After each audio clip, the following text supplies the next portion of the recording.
Ladies and gentlemen, my name is TotalBiscuit. Let's do a little bit of Planetside 2 content. This is going to be a little different from the usual propaganda videos. Don't worry, there's more of those coming. But I wanted to talk about the forthcoming January update, since it addresses a number of things that have been concerning quite a lot of us for the past few months, and as to whether or not this is actually the solution to most of our problems. So, what's coming in the January update? Let's talk about some of the more important points. So, first things first, performance increases.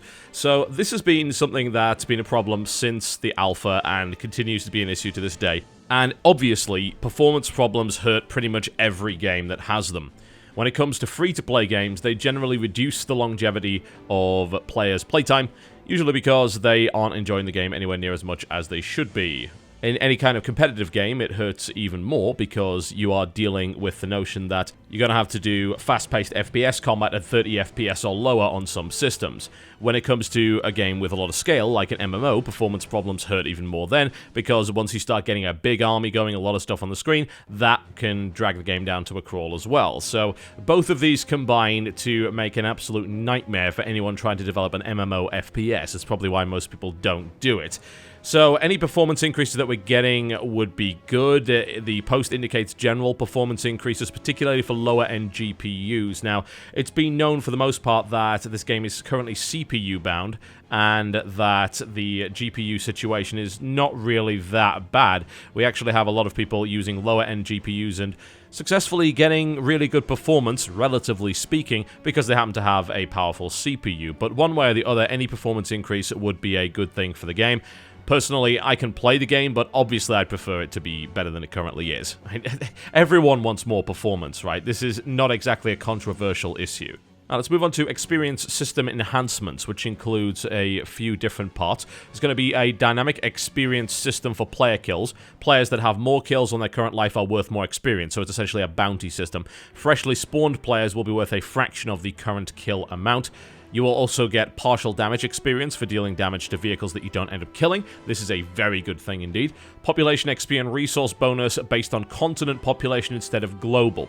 What does that mean? Well, it's essentially a direct encouragement to fight on a continent where you are outnumbered. This could actually lead to better continent balance and an enhancement and incentivization of the notion of desperate defenses, last stands, and just generally resisting the Zerg. And some of the problems that Planetside currently has are based in the notion that on some continents it gets to the point at certain times of day where one empire will be dominant and everyone else just doesn't even bother fighting them. And if you incentivize fighting them, then you get a more interesting experience. It's no fun to roll over a continent with no resistance. That is boring.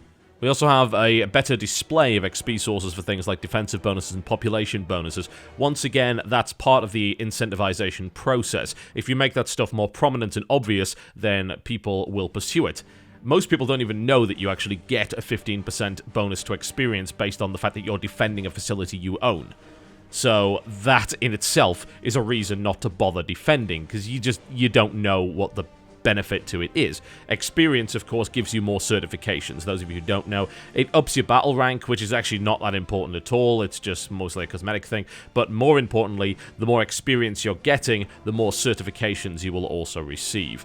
There is also a rebalancing of experience rewards to help support tasks, which is always a good thing. I never, ever say that it's bad to actually have experience for support tasks. Hopefully that includes the notion of rewarding people for standing on the point, because currently there really isn't a reward for that, and it's actually very boring, especially when you are holding a facility, and then all the rest of the Zerg is down in the spawn room, just camping that and keeping people out of there and actually getting some kills and experience.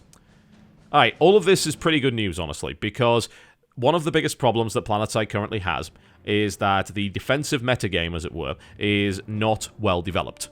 So, how do you defend something? Do you have the means to defend something? What is the standard way of doing so? And more to the point, do people even want to do it? It seems to me at the moment, in its current state, that Planetside is very much based on attacking. It is most beneficial to be with the Zerg and attack. It is much harder to defend a facility, and there are a wide variety of reasons for that. More to the point, most people don't want to do it, and they're more interested in attacking and grabbing points, because if you can get more certifications, more experience by just running around capping points over the other side of the map where there's no resistance, then unfortunately a lot of people will do that because they, I assume, don't like fun. But it's not even down to that either. It's also down to the fact that while it is fun to defend a base, there are a number of things which make defending a base with the current design very, very difficult. Now this leads on to another rather important part, perhaps the most important part of this update as far as I'm concerned. So there have been 3 major changes which allow defenses to be mounted in a more efficient and effective manner, as well as giving people the incentive to do so. Now, tunnel systems for AMP and tech facilities to give access from spawn rooms to interior of bases and base walls without having to go above ground. That's a huge deal because it means that the vehicular dominance inside the rather large courtyard areas is effectively circumvented. Now, what this will allow you to do is to get from the spawn room directly to the walls and actively defend the walls against incoming vehicles. Now, this is more difficult to do in Planetside 2 than it was in Planetside 1. In Planetside 1, it was possible to defend the walls because the bases were actually quite small, relatively speaking. They also had turrets which automatically fired. These turrets were universally on the walls, around the walls, in logical places. So, usually, those turrets would be extremely annoying to incoming aircraft and vehicles. It would also be a very good way to spot incoming AMSs. Those are Sunderers now, by the way. And you could mount the guns and actually utilize them, although honestly they were actually more effective just leaving them automated because the damage per second on a manually controlled gun was actually kind of lame. But the point is that you can make your way to the walls quite quickly, and you would be able to do significant damage to incoming units. And in fact, some of my best times in Planetside 1 involved defending a base, not attacking it, and it was entirely possible to pull that off. However, Planetside 2, it's a little bit more difficult, mostly because getting to the walls is trickier, the courtyard is much, much larger, and it seems like it is extremely easy, once you get the generator down, to roll X number of vehicles into the base, and of course, with superior air power, you can just completely shut down the defenses of the base. Now, the ability to get to the walls will allow for more resistance to occur. It also allows, most importantly, for the ability to flank enemy Sunderers and actually take them out. Currently, taking out a Sunderer outside of the base once the base is under attack and the courtyard has been taken is essentially impossible to do outside of extremely organized or otherwise lucky outfit play. Now, I encourage everyone that plays Planetside 2 to play in an outfit because you will find an entirely different game if you do. Rolling around solo, even just joining a puppy squad, is nowhere near as enjoyable as playing with an organized outfit. You can do pretty much anything if you're in an organized outfit, and you will have a ton of fun doing it, I would hope. There's a lot of camaraderie, there's a lot of teamwork, it's a really good time. However, even the most skilled outfits are going to have difficulty locating and taking out multiple Sunderers spawned in the courtyard, just essentially in the base vicinity, and that is key to breaking a siege. The fact of the matter is that the only really renewable resource that you have within Planetside 2 is men. Yeah? You have the ability to respawn over and over again, and that's what is required to take a base. You can roll up with vehicles, you can roll up with aircraft, but what is really important is bodies on the ground. Removing the enemy's ability to put bodies on the ground in a specific location is key to winning a siege scenario. It is not about popping tanks, it is not about shooting down aircraft, it is about preventing Sunderers from deploying and simply disgorging infinite numbers of troops until the objective is taken. So what you can do there is use the tunnels to get to the walls, and what that will hopefully allow you to do is locate the Sunderers and take them out. It will also mean that there are less safe places to deploy a Sunderer inside the actual courtyard. This allows for greater resistance. This is vitally important, and I want to see more wall-based defenses, because it just simply doesn't happen most of the time. There are a couple of exceptions. I mean, there's some outposts that actually have a big wall, and there's usually a chasm and a choke point there. Some of those are fantastic to defend, but the majority of bases are very, very large. They're very difficult to defend, especially bearing in mind, of course, that we now have the light assault trooper that can jump jet over the walls, and Liberators are particularly effective at destroying most things on the ground. So the ability to get to the walls without having a Liberator with a Zephyr annihilate you, or get killed by a Reaver, or get splattered by a Mag Rider, or just gunned down by the number of guys in the courtyard, that is a positive thing. I would imagine that Infiltrators are really going to love this change as well, because it gives them an additional way to get onto the walls that is reliable and protected. That means more sniping targets, that means more spotting, more useful tagging and recon. Now, the second part of this is that they've added a short period of invulnerability upon spawning. This, of course, makes everything a lot less campable in general. However, the patch also indicates that it will be applied to revived players. It breaks upon entering a vehicle or using a weapon, but I do not agree with the notion of implying invulnerability to revived players. If you're going to revive people in the middle of a fight, then expect them to be shot as they're getting up. There is no reason whatsoever to provide invulnerability to these players. That is the risk that you take of reviving someone while they are in the direct line of fire. Generally speaking, you should clear those people out of the room before you revive. This also applies to revive grenades. This could be absolutely nightmarish. And the notion of being able to toss a revive grenade into a room with 20 dead troops and suddenly bring them all back to life with a short period of invulnerability, I don't necessarily agree with that at all. Obviously, it does help in terms of being able to orientate yourself upon being revived, because there's obviously this short period of disorientation when you get back on your feet, but I don't feel that that's a sufficient enough reason, and honestly, this is going to, of course, enhance the defensive game, no real doubt about that. This is most useful for defense rather than attack, although it has uses there too, but I don't feel it's a very good idea. The spawn protection on freshly spawned players, yeah, that's totally fine, as long as it's restricted to indoor spawn points as opposed to Sunderers. Once again, I don't feel that you should get that protection at a Sunderer. If a Liberator bomber happens to locate your Sunderer and bomb the snot out of it, or someone C4s it, sticks anti-tank mines under it, and blows it up with a rather large blast radius and wipes out the people spawning in the process, that is actually fine. I don't have any problem with that whatsoever. In fact, that's actually an incentive to hunt down and eliminate Sunderers, which is vitally important to the defensive metagame. So that, I think, needs to be restricted. The invulnerability should only apply upon directly spawning into a stationary spawn point, such as an outpost or main spawn room. Now, the last point, which will supposedly enhance the defensive metagame, is the addition of new spawn buildings with more exits, protected balconies, and easy roof access to make them less campable.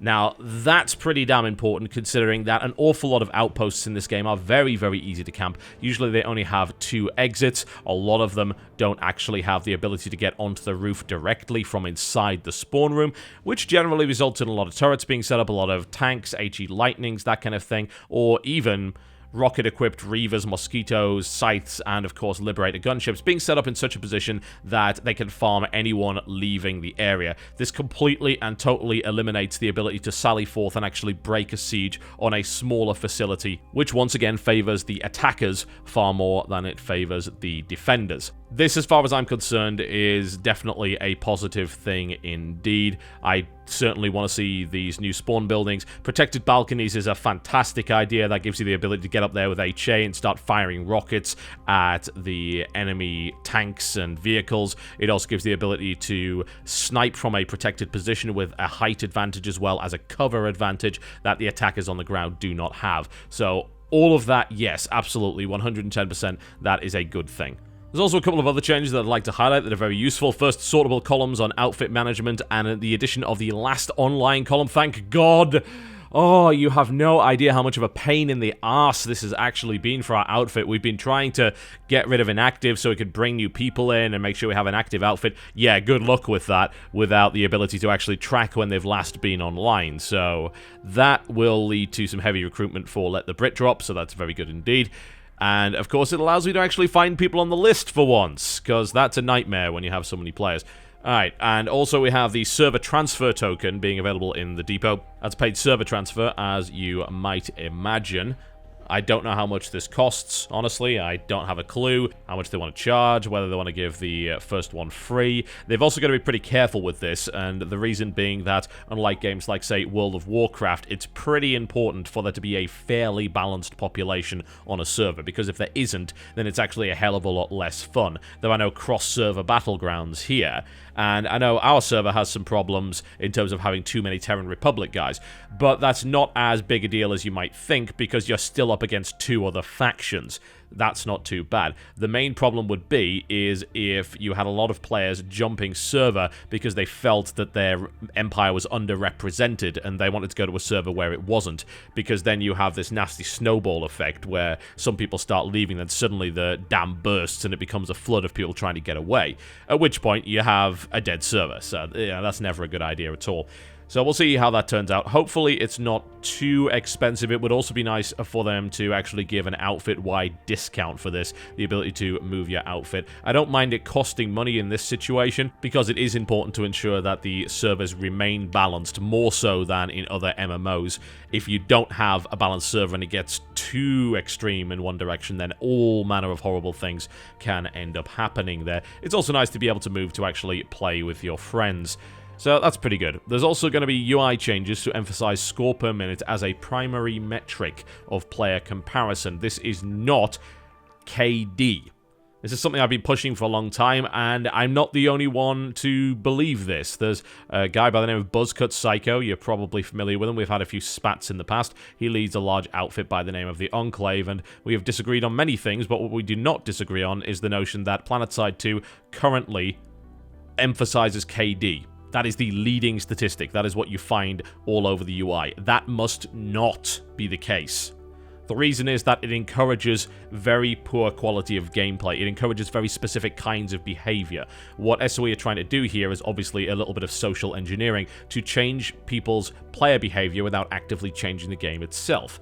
So that is a good idea, certainly.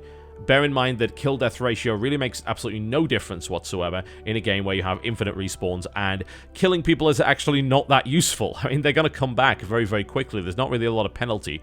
So what you need to do is incentivize doing things which actually allow you to win bases. Yeah? Base capture, territory ownership, these are the things which matter more so than anything else. If you have to die 20 times without getting a single kill in order to get your Sunderer into the right position, or in order to provide vital support, whether it be through hacking terminals and turrets as an infiltrator, whether it be through simply spotting targets for your squad mates, whether it be for flying galaxies, just driving transportation vehicles, or focusing on reviving players as the medic, these are the things which should be rewarded and emphasized across the board. And what will then happen is that people will hopefully figure out the best way to play the game is in a team, is by supporting their team, and the cooperative effort is what makes it super rewarding, as opposed to the ability to get a lot of kills in a short period of time. This, in combination with severe diminishing returns for repeatedly killing newly spawned players, means that the notion of sitting around spawn camping when you could be doing something useful will hopefully be thrown out of the window. There's a few other changes as well, nothing really worth covering, however, but if you do wish to read about the patch in more detail, then you can go and check the link in the description below this video. I'm fairly happy with the patch by the looks of it. The emphasis of the defensive metagame is probably the most important thing, because when you emphasize that particular style of play, then you get better fights. And one of the big complaints that a lot of players are having right now is, why can't I find a fight?